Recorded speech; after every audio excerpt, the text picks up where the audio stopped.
তুৰ্কীৰ এখন ৰিজৰ্টত এটা ভয়ংকৰ অগ্নিকাণ্ড। এই ভয়ংকৰ অগ্নিকাণ্ডটোত 64জন লোকৰ মৃত্যু হৈছে আৰু আহত হৈছে 51জন লোক। উত্তৰ তুৰস্কৰ যিখন স্কি ৰিজৰ্ট আছে, অতি জনপ্ৰিয় এখন ৰিজৰ্ট, সেই স্কি ৰিজৰ্টত এই ভয়ংকৰ অগ্নিকাণ্ডৰ সূত্ৰপাত হয়। জানিব পৰা মতে ৰিজৰ্টখনৰ 12 মহলাত থকা যিটো পাকঘৰ আছে তেওঁলোকৰ ৰেষ্টুৰেণ্টখনৰ, সেই ৰেষ্টুৰেণ্ট 12 মহলাত জুইৰ সূত্ৰপাত হয়। আৰু কি কাৰণত কেনেকৈ এই জুই লাগিল সেইটো বৰ্তমানলৈকে পোহৰলৈ অহা নাই। সমগ্ৰ ঘটনাৰ তদন্ত চলাই থকা হৈছে।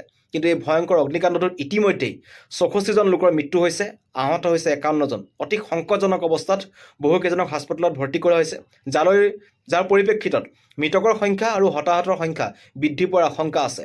আৰু বৰ্তমানো তাত 30খন অগ্নি নিৰ্বাপক বাহিনী উপস্থিত হৈছে, জুই নিৰ্বাপনৰ চেষ্টা চলাই থকা হৈছে আৰু 21খন এম্বুলেঞ্চ তাত আছে আৰু যুদ্ধকালীন তৎপৰতা তাত ৰখা হৈছে।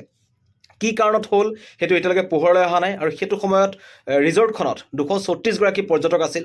বহুকেইজন পৰ্যটকে কিন্তু নিজৰ প্ৰাণ বচাবলৈ চেষ্টা কৰিছিল, বহুতে কেইবা মহলৰ ওপৰৰ পৰা জঁপিয়াই দিছিল, যাৰ ফলতো বহুকেইজন লোকৰ মৃত্যু হয়। অতি এটা দুখৰ খবৰ, ভয়ংকৰ খবৰ জনালোঁ। তুৰ্কীৰ পৰা আহিছে, উত্তৰ তুৰ্কীৰ যিখন স্কি ৰিজৰ্ট আছে, এটা ভয়ংকৰ অগ্নিকাণ্ড। বৰ্তমানলৈকে 64জন লোকৰ মৃত্যু, আহত হৈছে 51জন।